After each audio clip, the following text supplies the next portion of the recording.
आजमगढ़ में आगामी त्योहारों को सकुशल संपन्न कराने के लिए प्रशासन ने कमर कस ली है।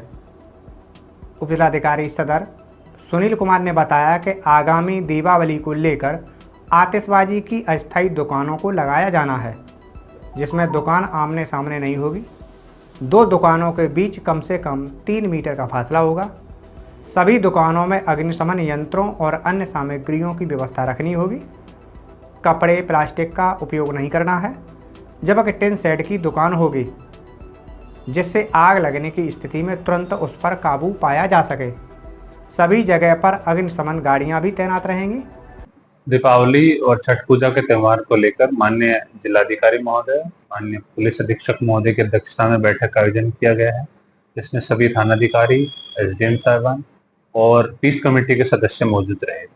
उसमें ये निर्देश दिए गए थे कि आगामी त्योहारों को लेकर हमें बहुत ही सावधानी बरतनी है और खासकर जो आतिशबाजी है और विभिन्न प्रकार की सजावटें की जाती हैं, उनमें फायर को लेकर विशेषकर ध्यान रखना है। फायर के मानकों का पालन करना है। जहां जहां जिन जिन स्थानों पर दुकानें लगनी है, वहां पर जो फायर डिपार्टमेंट के मानक है, जैसे कि एक दुकान और दूसरी दुकान आपस में एक दूसरे के सामने ना होकर उनकी पीठ एक दूसरे के पास होंगी, उसके बीच में 3 मीटर का गैप रहना है। वहां पे पर्याप्त मात्रा में अग्निशमन यंत्र, इसके अलावा बालू, पानी इत्यादि रखा जाना है। कोई भी ऐसी सामग्री का वहां पे प्रयोग नहीं करना है जिसमें ज्वलनशील पदार्थ लगे हों, जैसे कपड़ा वगैरह है, ये सारा यूज नहीं करना है। प्लास्टिक यूज नहीं करना है। इसके अलावा ये निर्देश दिए गए हैं कि टीन शेड वगैरह का यूज किया जाए, ताकि आग के टाइम उसको कंट्रोल किया जा सके। और इसी के संदर्भ में इसी सभी बातों को लेते हुए फायर डिपार्टमेंट, पुलिस डिपार्टमेंट और अन्य विभागों के साथ साथ तहसील स्तर पर भी बैठक करी गई।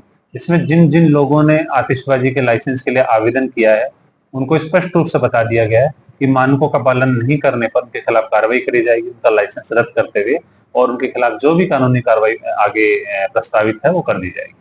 वहीं मुख्य अग्निशमन अधिकारी विवेक शर्मा ने बताया कि दीपावली पर्व पर आतिशबाजी की अस्थायी दुकानों के लगाए जाने के स्थल चिन्हित करने के साथ ही वहां पर जारी गाइडलाइन का पालन करने को लेकर दिशा निर्देश जारी कर दिए गए हैं।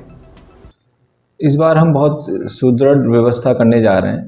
अभी हमने जितने भी आतिशबाजी जहाँ जिस ग्राउंड में लगती है ओपन स्पेस में, उन सब का निरीक्षण कर लिया है। उसकी एक रिपोर्ट एसडीएम साहब को भेजी जा रही है, एसडीएम सदर साहब को। उसमें कितनी दुकानें किस मैदान में लग सकती हैं ये डिसाइड किया गया, क्योंकि उतनी ही दुकानें उन मैदानों में लगें। और जो नियम है एक्सक्लूसिव रूल 2008 के नियम 84 के अनुसार ही दुकानों को लगाया जाए। दुकानें को सिंपल नियम है कि दुकानें टिन शेड से बनी होनी चाहिए। एक दुकान से दूसरी दुकान की दूरी 3 मीटर बीच में गैप होना चाहिए। एक दूसरे के सामने दुकानें नहीं होनी चाहिए, ये बेसिक नियम है। और फायर सेफ्टी के अकॉर्डिंग उसमें 2 एक्सटिंग्विशर, पानी की व्यवस्था, बालू की व्यवस्था सभी दुकानों पर होनी आवश्यक है।